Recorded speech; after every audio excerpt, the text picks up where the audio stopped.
Hi friends, ಇವತ್ತು ನಾನು ಬೆಣ್ಣೆ ತೊಗೊಂಡಿದ್ದೀನಿ. ಈ ಬೆಣ್ಣೆಯಿಂದ ತುಪ್ಪ ಹೇಗೆ ಮಾಡೋದು ಅಂತ ನೋಡ್ಕೊಳ್ಳೋಣ. ಇದು 2 kg ಹಸುವಿನ ಬೆಣ್ಣೆ. ಇದನ್ನು ನಾನು ಉಪ್ಪು ಮತ್ತು ಹುಣಸೆ ರಸ ನೀರು ಹಾಕಿಬಿಟ್ಟು ಚೆನ್ನಾಗಿ ತೊಳೆದು ಇಟ್ಕೊಂಡಿದ್ದೀನಿ. ಇದನ್ನು ಹೇಗೆ ಮಾಡೋದಂತ ನೋಡ್ಕೊಳ್ಳೋಣ ಬನ್ನಿ. ನೋಡಿ, ಈಗ ನಾನು ದೊಡ್ಡ ಪಾತ್ರೆ ತೊಗೊಂಡಿದ್ದೀನಲ್ವಾ, ಈಗ ಇದರಲ್ಲಿ ನಾನು ಕಾಸಕ್ಕೆ ಇಟ್ಟಿದ್ದೀನಿ ಬೆಣ್ಣೆ. ಮೀಡಿಯಂ ಫ್ಲೇಮಲ್ಲಿ ಆದಷ್ಟಿಗೆ ಅದೇ ಕರಗಬೇಕು. ಸೊ ನಾನು ಅದರಲ್ಲಿ ಸೌಟ್ ಹಾಕ್ತಾ ಇಲ್ಲ. ಈಗ ಅದು ಕರಗಬೇಕು ಚೆನ್ನಾಗಿ.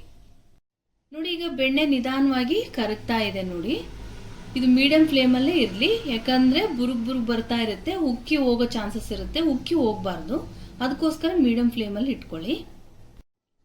ನೋಡಿ, ಇದು ಕರಗ್ತಾ ಇದೆ ಅಲ್ವಾ. ಈ ಟೈಮಲ್ಲಿ ನಾವು ಸ್ವಲ್ಪ ಎಲೆ, 1-2 ಎಲೆ ವೀಳ್ಯದೆಲೆ, ಇದು ಸ್ವಲ್ಪ ಹಳ್ಳುಪ್ಪು, ಸ್ವಲ್ಪ 3 - 4 ಏಲಕ್ಕಿ, ಇದು ಬ್ಯಾಡಗಿ ಮೆಣಸಿನ್ಕಾಯಿ 2-3 ಇವನ್ನ ಹಾಕೋಬೇಕು ಇದರಲ್ಲಿ. ಯಾಕಂದರೆ ಇದು ಒಳ್ಳೆ ಸುವಾಸನೆ ಕೊಡುತ್ತೆ, ಅದಕ್ಕೋಸ್ಕರ 2 ಎಲೆ ಹಾಕ್ಕೊಳ್ತಾ ಇದ್ದೀನಿ. ಬ್ಯಾಡಗಿ ಮೆಣಸಿನ್ಕಾಯಿ 2-3 ಹಾಕ್ಕೊಳ್ತಾ ಇದ್ದೀನಿ. ಇದು ಒಳ್ಳೆ ನಿಮಗೆ ಚೆನ್ನಾಗಿ ಟೇಸ್ಟ್ ಆಗಿರುತ್ತೆ. ಏಲಕ್ಕಿ ಕೂಡ ಹಾಕ್ಕೊಳ್ತಾ ಇದ್ದೀನಿ. ಉಪ್ಪು ನೀವು ದೇವರಿಗೆ ಬಳಸೋದಾದರೆ ಉಪ್ಪು ಹಾಕೋಣಕ್ಕೆ ಹೋಗಬೇಡಿ, ಇಲ್ಲ ಅಂದರೆ ಉಪ್ಪು ಹಾಕ್ಕೊಳ್ಳಿ, ಇದು ಟೇಸ್ಟ್ ಚೆನ್ನಾಗಿರುತ್ತೆ.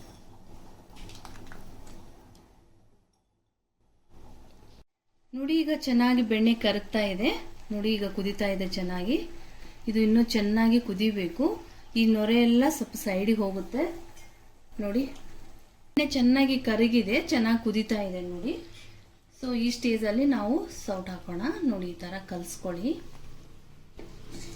ಚೆನ್ನಾಗಿ ಮಿಕ್ಸ್ ಮಾಡ್ಕೊಳ್ಳಿ. ಈ ಥರ ನೋಡಿ, ಇದೆಲ್ಲ ಸ್ವಲ್ಪ ನೊರೆ ಬರ್ತಾ ಇದೆ ಅಲ್ವಾ. ಸೊ ಇದೆಲ್ಲ ಕ್ಲಿಯರ್ ಆಗಬೇಕು.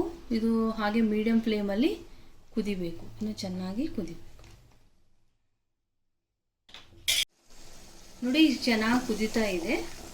ಇದು ಇನ್ನೂ ಚೆನ್ನಾಗಿ ಕುದಿಬೇಕು. ಇದು ಆಯಿಲ್ ಥರ ಆಗಬೇಕು, ಕ್ಲಿಯರ್ ಆಗಬೇಕು. ಇದು ನೋಡಿ, ಇದು ಯೆಲ್ಲೋ ಕಲರೇ ಇರುತ್ತೆ ಹಸುವಿನ ಬೆಣ್ಣೆ, ಹಳದಿ ಬಣ್ಣನೇ ಇರುತ್ತೆ. ಸೊ ಇದು ಇನ್ನೂ ಚೆನ್ನಾಗಿ ಕುದಿಬೇಕು. ನೋಡಿ, ಈಗ ಚೆನ್ನಾಗಿ ಕುದೀತಾ ಇದೆ. ನೋಡಿ, ಇನ್ನು ಸ್ವಲ್ಪ ಕುದಿಬೇಕಿದು. ಆಗ್ತಾ ಇದೆ, ತುಪ್ಪ ಆಗ್ತಾ ಇದೆ. ಈಗ ಒಳ್ಳೆ ಸುವಾಸನೆ ಬರ್ತಾ ಇದೆ. ಎಲೆ ಹಾಕ್ಕೊಂಡಿದ್ದೀವಿ, ವೀಳ್ಯದೆಲೆ, ಸೊ ಏಲಕ್ಕಿ ಹಾಕ್ಕೊಂಡಿದ್ದೀವಿ, ಒಳ್ಳೆ ಪರಿಮಳ ಬರ್ತಾ ಇದೆ. ಇನ್ನು ಸ್ವಲ್ಪ ಇದು ಕುದಿಬೇಕು. ನೋಡಿ, ತುಂಬ ಚೆನ್ನಾಗಿ ರೆಡಿಯಾಗಿದೆ ತುಪ್ಪ. ನೋಡಿ, ಇವಾಗ ಎಷ್ಟು ಚೆನ್ನಾಗಿ ಘಮ ಘಮ ಘಮ ಬರ್ತಾ ಇದೆ ವಾಸನೆ. ಈಗ ಇದು ಚೆನ್ನಾಗಿ ರೆಡಿ ಆಗಿದೆ. ಇದನ್ನು ಸೋಸ್ಕೋಬೇಕು. ಸ್ವಲ್ಪ ಇಲ್ಲಿ ಅಲ್ಲಿ ನೊರೆ ಇದೆ ಅಲ್ವಾ, ಇದು ಸ್ವಲ್ಪ ಬೆಣ್ಣೆಯಲ್ಲಿ ಸ್ವಲ್ಪ ಕಸರು ಥರ ಇರುತ್ತೆ. ತೋರಿಸ್ತೀನಿ ನೋಡಿ, ನಿಮಗೆ ತಳದಲ್ಲಿ ಅಂಟ್ಕೊಂಡಿರುತ್ತೆ ನೋಡಿ. ಈ ಥರ ನೋಡಿ, ಈಗ ತುಪ್ಪ ಚೆನ್ನಾಗಿ ರೆಡಿಯಾಗಿದೆ. ಇದು ಒಳ್ಳೆ ಘಮ ಘಮ ವಾಸನೆ ಬರ್ತಾ ಇದೆ. ನೋಡಿ, ಇದು ರೆಡಿಯಾಗಿದೆ. ಇದನ್ನ ಚೆನ್ನಾಗಿ ತಣ್ಣಗಾದ್ಮೇಲೆ ಒಂದು 10-15 ನಿಮಿಷ ತಣ್ಣಗಾಗಬೇಕು. ತಣ್ಣಗಾದ್ಮೇಲೆ ನೀವು ಒಂದು ಜಾಲರಿಯಲ್ಲಿ ಸೋಸ್ಕೋಬೇಕು. ಯಾಕಂದರೆ ಈ ಬೆಣ್ಣೆ ಇದೆ ಅಲ್ವಾ, ಸೊ ಅದರಲ್ಲಿ ಸ್ವಲ್ಪ ಕಸರಿರುತ್ತೆ. ನಿಮಗೆ ತೋರಿಸ್ತೀನಿ ನೋಡಿ, ಇದೆಲ್ಲ ಸ್ವಲ್ಪ ಕಸರು ಬರುತ್ತೆ, ಕೆಳಗಡೆ ಎಲ್ಲ ಪಾತ್ರೆಗೆ ಅಂಟ್ಕೊಂಡಿರುತ್ತೆ. ಸೊ ಅದನ್ನು ನಾವು ಸೋಸ್ಕೋಬೇಕು. ನೋಡಿ, ಇದೆಲ್ಲ ಸ್ವಲ್ಪ ಬಿಳಿ ಬಿಳಿ ಕಾಣ್ತಾ ಇದೆ ಅಲ್ವಾ. ನೋಡಿ ನೋಡಿ, ಇಲ್ಲೆಲ್ಲ ಕಾಣಿಸ್ತಾ ಇದೆ. ಸೊ ಇದನ್ನು ಸೋಸ್ಕೋಬೇಕು. ಸೋಸ್ಕೊಂಡು ನೀಟಾಗಿ ನಾವು ಒಂದು ಕಂಟೈನರಲ್ಲಿ, ಸ್ಟೀಲ್ದು ಬಾಕ್ಸಲ್ಲಿ ಅಥವಾ ಗಾಜಿನ ಕಂಟೈನರಲ್ಲಿ ಇಟ್ಕೊಳ್ಳೋಣ. ನೋಡಿ, ನಾನು ಈ ಥರ ಒಂದು ಸ್ಟೀಲ್ ಡಬ್ಬಿ ತೊಗೊಂಡಿದ್ದೀನಿ. ನಾನು ಇದರಲ್ಲಿ ಈಗ ತುಪ್ಪನ ಸೋಸ್ಕೊತಾ ಇದ್ದೀನಿ. ನೋಡಿ, ಈ ತುಪ್ಪ ನೋಡಿ, ಇದನ್ನು ಸೋಸ್ಕೋಬೇಕು ಈ ಥರ ನಿಧಾನಕ್ಕೆ. ಈಗ ತಣ್ಣಗಾಗಿದೆ ಅಲ್ವಾ, ಸೊ ಈ ತುಪ್ಪನ ನಿಧಾನಕ್ಕೆ ಈ ಥರ ನೋಡಿ, ಈ ಥರ ಚೆನ್ನಾಗಿ ನಿಧಾನಕ್ಕೆ ಸೋಸ್ಕೊಳ್ಳಿ.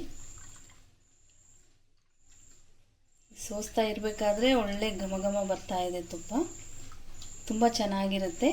ಇದು ತುಪ್ಪ ಮಕ್ಕಳಿಗೆ ಕೊಟ್ಟರೆ ತುಂಬ ಒಳ್ಳೆಯದು.